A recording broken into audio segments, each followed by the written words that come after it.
Hello, this is Geoff Volker with In-Depth Studies. Today we're in the book of James, chapter 4, really verses 13 to 15. And James says this, "Now listen, you who say, today or tomorrow we will go to this or that city, spend a year there, carry on business, and make money. Why, you do not even know what will happen tomorrow.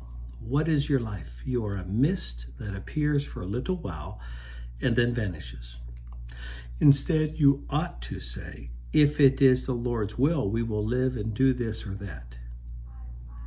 Now, many times, at least in my experience, the use of the phrase, if it is the Lord's will, seems to some to be a bit of a cop-out.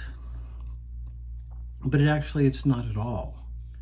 Because when we are praying for something and planning on doing something, we make a decision that as long as we're not violating Scripture, we are in the will of God. But that is the moral will, that is Scripture, which tells us how we ought to live. But we don't know the sovereign will, because at the end of the day, this is what's going to happen.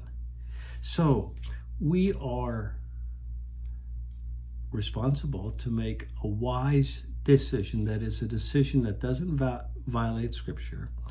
And then if it's something we're asking for where the Bible doesn't necessarily promise, example, if I want to go overseas to teach other believers, well, that seems like a good thing to do, but I don't know if that's really God's plan. So I pray, I ask him to work out the details that I'd be able to do this. But then at the end, I need to submit to the unfolding of the sovereign will. That is, whether I verbally acknowledge it or just in my head, I have to acknowledge, if it is the Lord's will, I will do this. So we make our plans, but then we submit in advance to the unfolding of the sovereign will. That's what we do. Thanks so much. Check out more of Geoff's thoughts on YouTube, and there you can subscribe. Bye-bye.